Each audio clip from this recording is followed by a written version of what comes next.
ఒక్క నిమిషం.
రైతు వేదిక నుంచి గౌరవ మంత్రివర్యులు, జగిత్యాల జిల్లా వెల్లడపల్లి నుంచి గౌరవ మంత్రివర్యులు, అలాగే యాదగిరిగుట్ట మార్పు రైతు వేదిక నుంచి మన గవర్నమెంట్ గ్రూప్ మార్పుల ఎమ్మెల్యే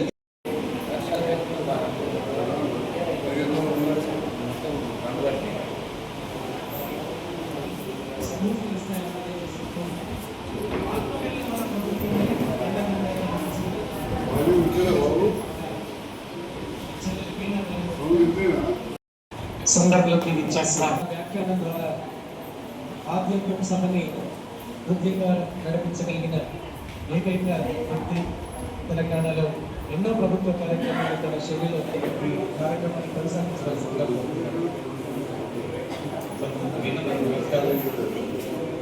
ఒక హైదరాబాద్ నగరానికో తెలంగాణ రాష్ట్రానికో కాదు,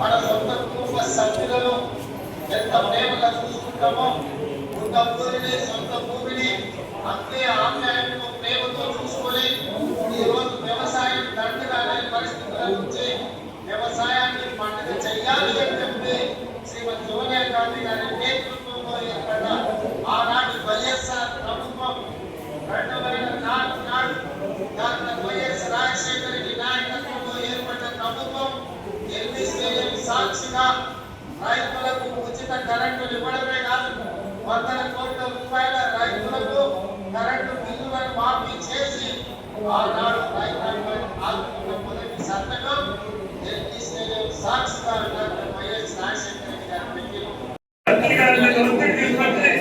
ప్రభుత్వంలో ఉన్నటువంటి మంత్రుల యొక్క సహాయ సహకారాలతో ఈనాడు ఒకే సందర్భంలో ఏ చరిత్రలో లేదు. గత 3 నెలలు ఆ రోజుల్లో ముఖ్యమంత్రి గారు 9 రోజుల్లోనే అందరూ కొద్దిగా అపహాస్యం చేశారు. అదేవిధంగా దాన్ని కాల్చుకునేటట్టు ఎలాగా పడుతున్నారు. కానీ ఈ రోజు సాయంత్రం నుంచి అయితే ఇది ఎక్కువ సాధ్యపడింది. రేవంత్ గారు చేసేటటువంటి కార్యక్రమం నిజంగా జరిగిందని వాటి తెలిసి చేసుకునే లోపలనే 9,000 కోట్లు ఈ రోజు రైతుల ఖాతాల్లో సుమారు 70 లక్షల మంది రైతుల జేబులో ఇందాక మొత్తాగా గారు ఆకేసి ఇక్కడికి వచ్చారని చెప్పడం ఈ సందర్భంగా మాట్లాడుతున్నాం.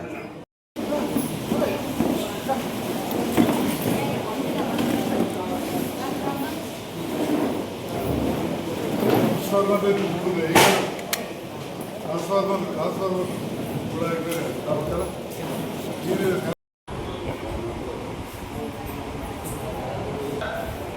తెలంగాణ రైతాంగం అండగా నిలబడి జడ్పీటీసీగా శాసనమండలి సభ్యుడుగా శాసనసభ్యుడుగా పార్లమెంట్ సభ్యుడుగా ఈనాడు తెలంగాణ రాష్ట్రానికి అతి చిన్న వయసులో ముఖ్యమంత్రిగా అవకాశాన్ని ఇచ్చి ఆశీర్వదించిన లక్షలాది మంది తెలంగాణ రైతాంగానికి మనస్ఫూర్తిగా నేను కృతజ్ఞతలు తెలియజేస్తున్న మిత్రులారా మీకు అందరికీ తెలుసు ఈ తెలంగాణ గడ్డ మీద నుంచి ఆనాడు భూమి కోసం భూమి కోసం విముక్తి కోసం తగిన సాయుధ రైతాంగ పోరాటాలు మీకు తెలిసి ఆనాడు ఆదిలాబాద్ అడవి బిడ్డలు రామ్జీ కోడు కొమరం భీమ్ జమీన్ చట్టం కోసం